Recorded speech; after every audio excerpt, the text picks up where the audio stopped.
để căng nó biết gì chim độ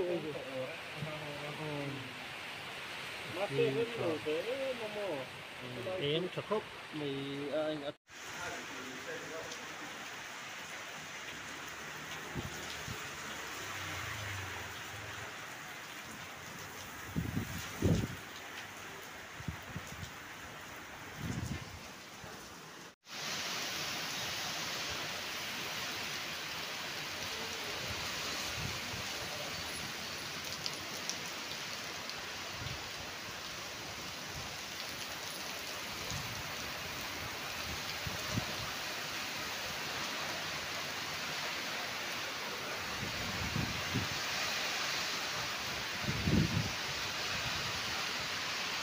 cái này trở về cái này trở về thì không lo là trái cần mân đó nhỉ ê để thế mày không mân đầu chặt ai mân đầu mân khom sẽ là chặt ai cần mân được ấy hết anh này 혼자 가지고도 그냥 담아야. 그런 모양이 이게 그런 모양이 다들.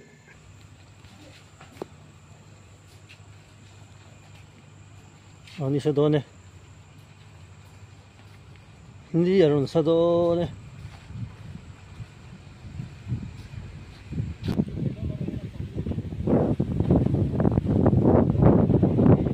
con 똑딱 더더니 좀 좀.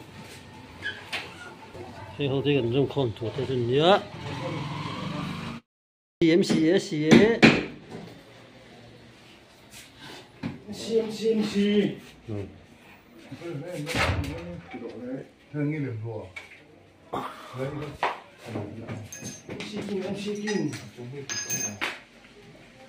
一两帮看盐，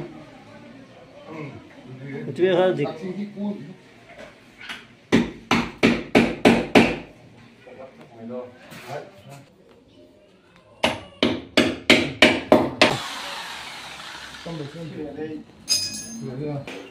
không một cái về sôi nghèo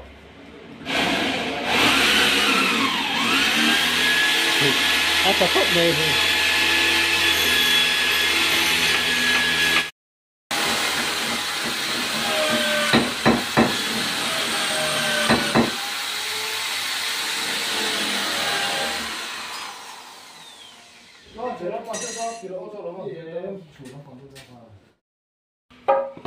bom lang kai hay thế anh nhá cái đủ về cái to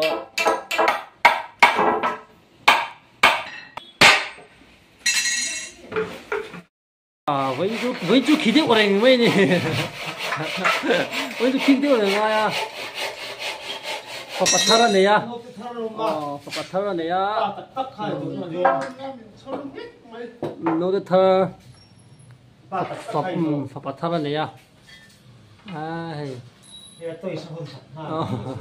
với chú khí tiết của anh mấy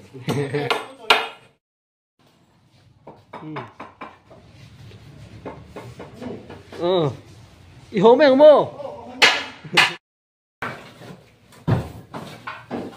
rồi thôn tỏa anh cứ xem chứ cái này trông chị mà thế là lâu khai thì tập yếu này thằng ăn xiềng khai là ăn xiêm lại bây giờ đây là khai nó ôm bằng hông gì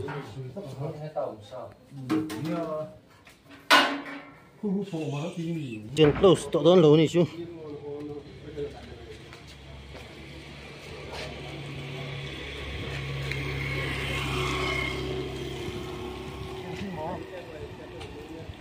hiện nay chính là trong hiện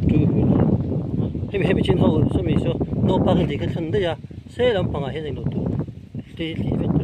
nó suy thì sẽ là chuyện tu đấy sẽ là ngay hiện nay thôi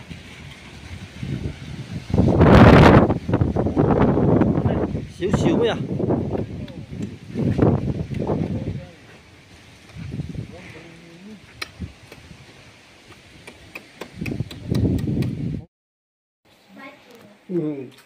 Tấn túy khởi đâu gas bula rồi nó hồ nó sao mấy túy khởi té xìa bằng ai thì tại hiện phủ lại túy khởi rồi nó túy làm hồ nó sao mấy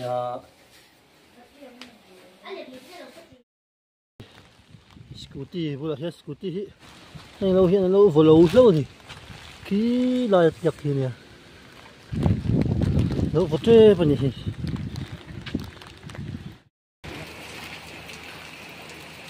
độ mềm chọn ai chú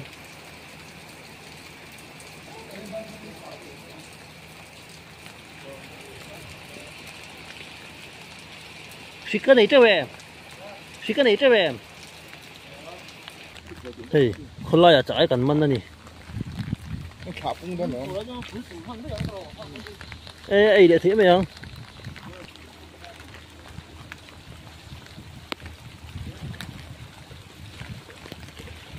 thì hốt vừa khăn chua thì học là bắt đầu thế chắc ai bắt đầu vẫn còn sẽ là chắc ai cần vẫn được ai nhị này về hiện tôi chắc ai mất rồi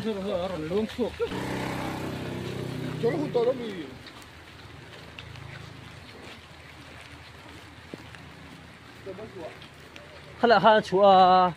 hay là cái tăng thế lên thế yang tia lên thế tu ra hisap khania khuya chủ đâu ai chắc ai chả khania nên về không lo này tao về tục rồi suốt bốc xí à nó hỗ trợ mày đôn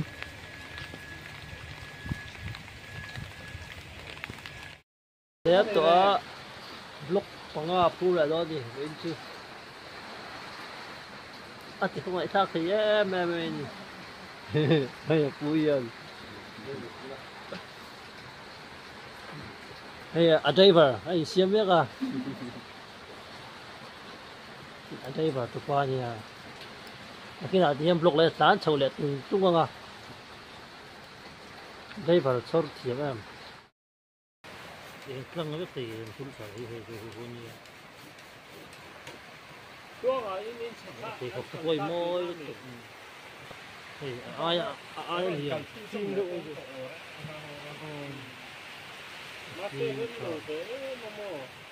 em thật khóc mày anh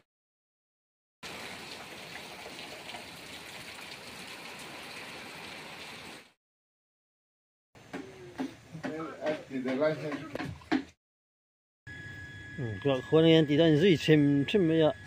ông sáng phải thế ngay mới sợ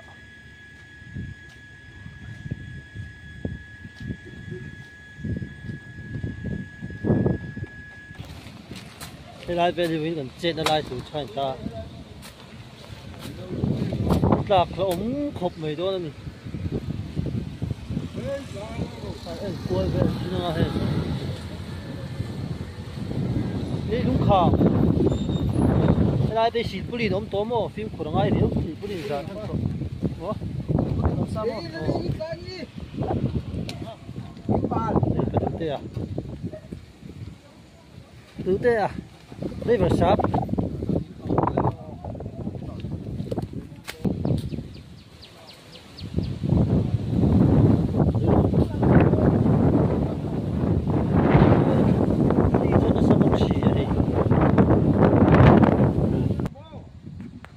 rồi thì mình lại tập khai ta lại về gì ta cái suy phân thiệt khá bằng dốc cho mày chân nó mày chẳng dốc đâu khá ẩm bố dốc không biết dốc đâu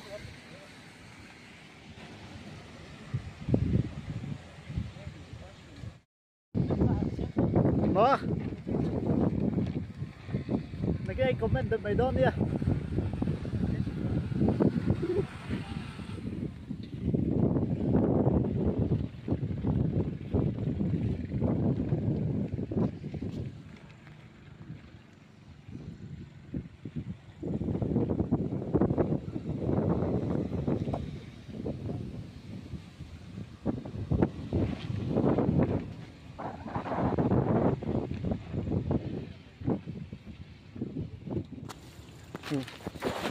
comment rất là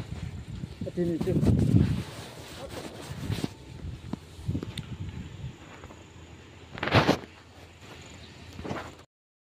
tụi nãy hiền lấy là sĩ polinin căn đã thay đổi đi khá cái lùm ô rồi cái liệp đấy đâu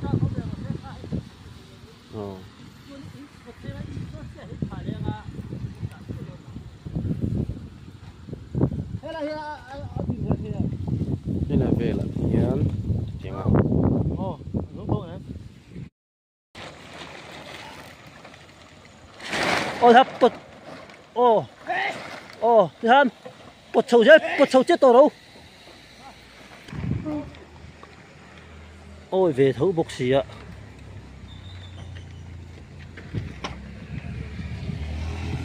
thì ai thằng chú cười có mày tội lâu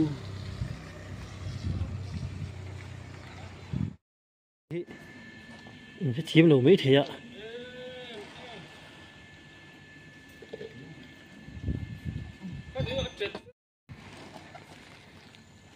rồi nó khủng tù lên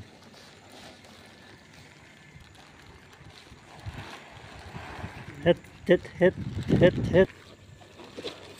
ấp bọc phải thế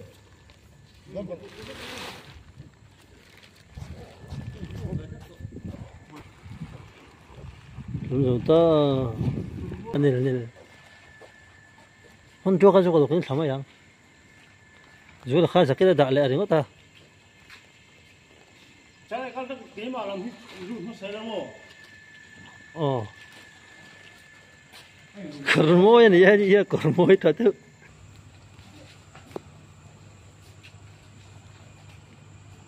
ni sa do ne ni yaron sa do ne